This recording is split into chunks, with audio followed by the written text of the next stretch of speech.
Are you feeling optimized now? Yeah? Then let's optimize your webpage.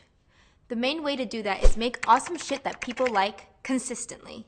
The more people share and link to your content, the more Google likes you, because that means your content is relevant to people who find it. And Google's entire existence depends on providing relevant search results.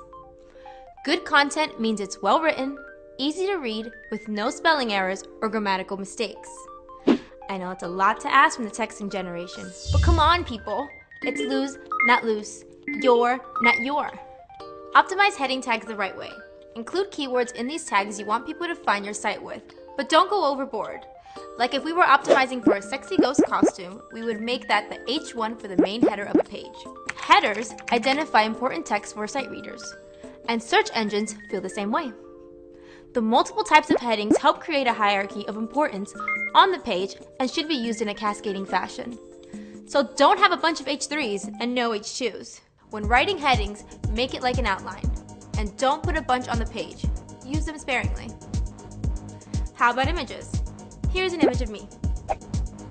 Damn, I'm fine. But if there is no alt tag, then Googlebot doesn't know it's my fine ass up in this picture. Also, if the image didn't load properly, that alt tag would show up in its place. And then the user would obviously keep reloading the page until it shows up. If your image names and alt tags are correct, they will show up in Google image search too. Let's search my images and see. Yeah. Looks like there are a few, but don't get too distracted. Next, Google loves links. It's how their crawlers get around the web. So link text is important. This is the text that gets placed between the anchor tags what a user clicks on. Usually it's underlined or a different color to draw attention to it. But don't link text something like, click here. Googlebot doesn't know what the hell here is. It's better to make it an accurate description of what it's linking to.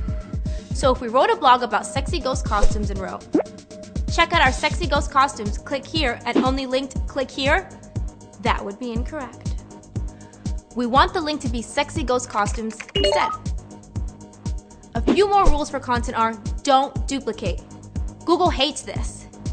If you do change a URL on your site, you need to do a permanent redirect, also known as a 301 redirect from the old to the new URL. And try to keep your URLs clean, without query strings, which are sometimes used in the URLs on dynamic websites to pass info to the server during an HTTP request. Last, don't overdo it, and stuff a bunch of keywords into your writing. Don't try and hide keyword text, and don't get obsessed with SEO. Think about what your users want, not what the search engine wants. If users like your content and you do the basic SEO things correctly, you'll be fine. Hope you can keep it up for one more lesson.